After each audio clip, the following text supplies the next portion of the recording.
Greetings. Did you know that the federal budget is more than 23 trillion in debt?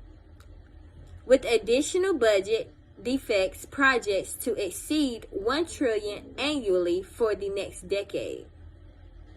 Today, my group and I will be informing you on the negative impacts of government spending and what can be done to make these impacts positive. I have personally been negatively impacted by government spending. I had to get 2 jobs just to be able to pay my bills.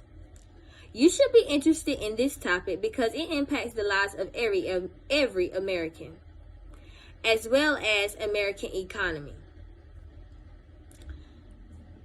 Excessive government spending has negatively impacted the rate of employment, the amount allocated to essential social programs, and the overall amount of American debt. These can be fixed through the creations of jobs and reinforcing and or relocating of government spending, and to finally throw places mandatory caps, reform, and special processes. Excessive government spending has negatively impacted the economy in several ways, but people are more affected than they realize at times. When the government steady overspends, that can result in higher taxes.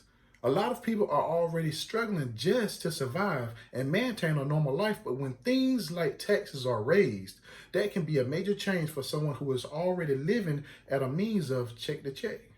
From this point, if you can't pay your bills, the result could be a loss of home or apartment or the loss of a car. The loss of these two necessities has a huge impact on maintaining a job, and if obstacles get in the way of you successfully getting back and forth to work, then the possibility could be a job loss. For our second point, the amount of money allocated to essential social programs needs to be increased by refocusing of government spending. If these if pro if these programs such as healthcare, food assistance, and housing were properly funded and made available to those who need it, more people would be in a position where they could comfortably spend money and find jobs without struggling to survive. Currently, it's very difficult to be qualified for most programs as well as accepted and given adequate amounts of money. There's also the possibility that there isn't enough money for everyone who applies to these help programs. An example being student aid, where you could possibly get less funding if you don't apply early enough. Our third and final point is that the overall amount of American debt is incredibly high and really needs a plan in place to start paying it down. There are various things that could be done for this, such as placing mandatory caps on spending, reforming, and a special reconciliation process. Placing new spending caps is setting a ceiling to how much money can be spent in a year, which is supposed to include money needed for natural disaster relief, but when they don't include natural disasters, they often go way over the current spending caps. Reforming would be changing the laws to help control government spending. And according to heritage.org, the reconciliation procedure requires Congress to develop legislation realigning federal spending with the debt targets set by a budget resolution. And all this means is that the necessary cuts will be made even if the Congress can't agree on reforms.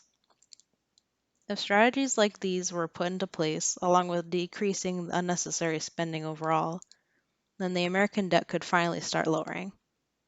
In conclusion, excessive government spending definitely has its negative effects on the lives of many Americans.